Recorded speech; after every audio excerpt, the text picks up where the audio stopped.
Terima kasih Pak Ilham. Terima kasih atas apresiasinya. Kalau dihitung tadi 10 triliun itu termasuk juga barang-barang yang sabunnya tadi. Termasuk yang masuk sekian ton tadi, kemudian keluar dijual, diedarkan di Indonesia. Nah, jadi bukan hanya sekedar aset yang kita sita ini, bukan.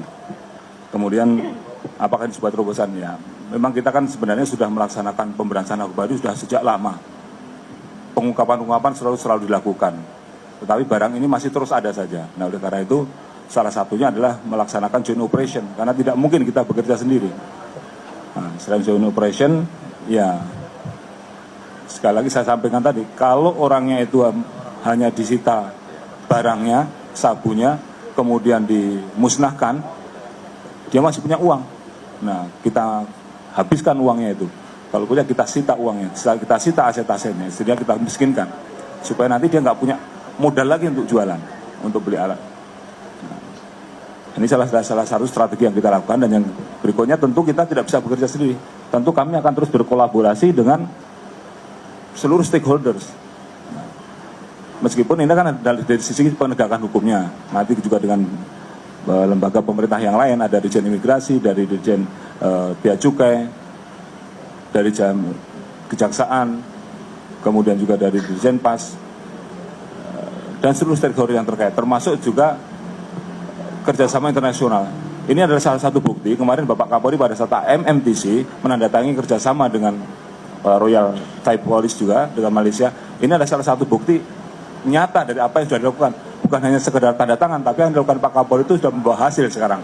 Ini perlu kita apresiasi dan kita ucapkan terima kasih kepada pemerintah Thailand dan Malaysia. Kemudian barang-barang ini kan sebenarnya dari Golden Triangle lah, dari Laos, Myanmar, kemudian masuk. Nah, kenapa saya sebutkan rapi? Karena masing-masing punya peran.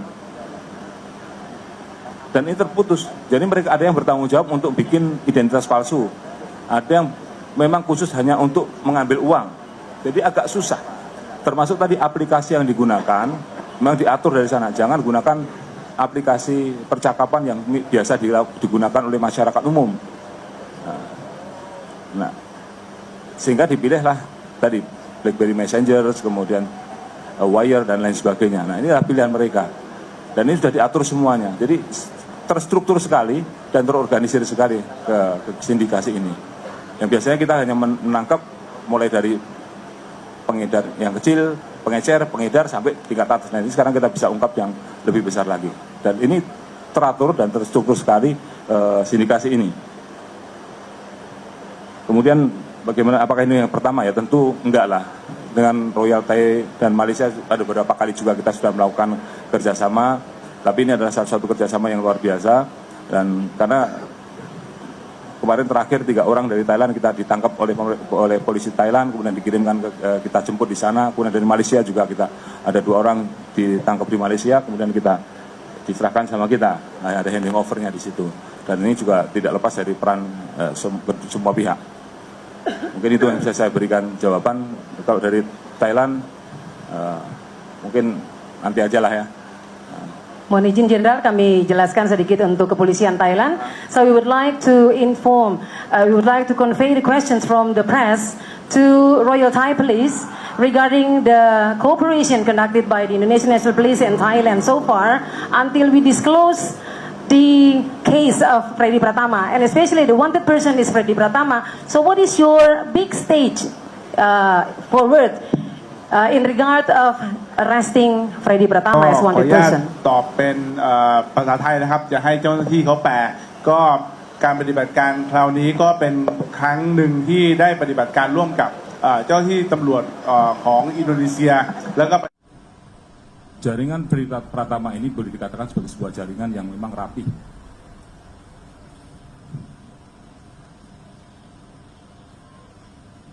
Pengungkapan yang dilakukan adalah berdasarkan pada adanya kesamaan modus operandi. Jadi ketika kita mengungkap kasus-kasus narkoba, kemudian dievaluasi oleh teman-teman di Barreskrim, ada kesamaan modus operandi yang digunakan oleh para sindikat tersebut, khususnya penggunaan alat komunikasi, yaitu menggunakan aplikasi BlackBerry Messenger Enterprise, Threema dan Wire saat berkomunikasi. Kemudian setelah dicek dan didalami oleh rekan-rekan melalui sebuah analisa yang dilakukan oleh tim di Mabes Polri. Kemudian ditelusuri bahwa sindikat narkoba yang mengedarkan narkoba di Indonesia ini mengedarkan narkoba dan bermuara pada satu orang yang sekarang masih DPO berada di Thailand, yaitu atas nama Freddy Pratama alias Miming, dengan nama samaran di komunikasinya The Secret, Casanova, Airbag, dan Mojopahit. Dan yang bersangkutan ini mengendalikan peredaran narkoba di Indonesia dari Thailand. Dan daerah operasinya termasuk di Indonesia dan juga di daerah Malaysia Timur. Dan kita tentu sudah berkomunikasi dengan teman-teman dari Royal Thai Police dan Royal Thai Immigration. Dalam mengoperasikan sindikat narkoba ini, yang saya sampaikan tadi inilah sebuah organisasi sindikas yang rapi, terstruktur,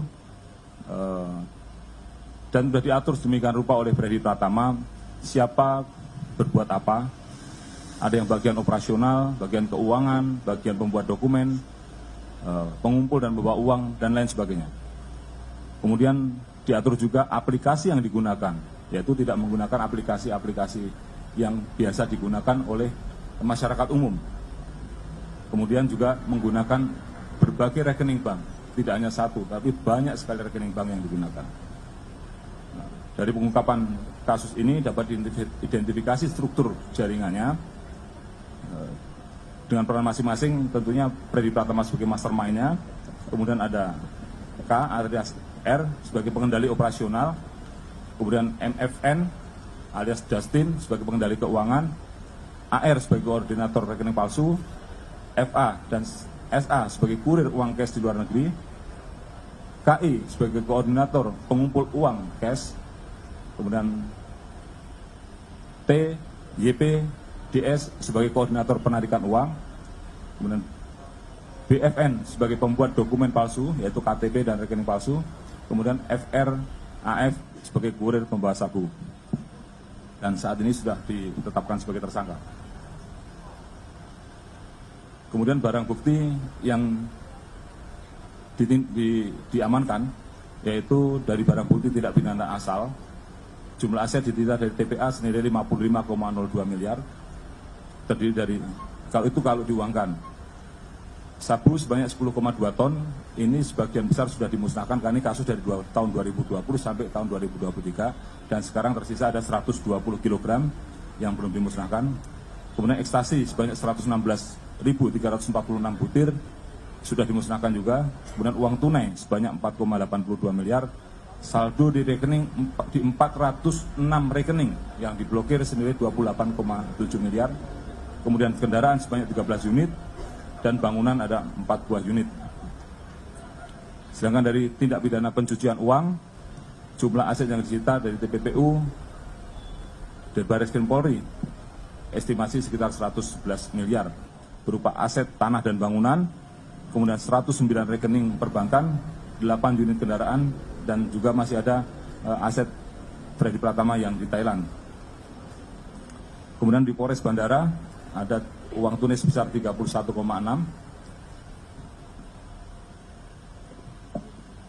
Kemudian persangkaan kepada para tersangka ini adalah persangkaan primernya di pasal 114 ayat 2 junto pasal 132 ayat 2 Undang-Undang Republik Indonesia Nomor 35 Tahun 2009 tentang narkotika, mengedarkan narkotika golongan 1 dengan ancaman hukuman pidana mati, pidana penjara seumur hidup, atau penjara paling singkat 6 tahun dan paling lama 20 tahun penjara, dan pidana denda minimal 1 miliar rupiah dan maksimal 10 miliar rupiah ditambah sepertiga.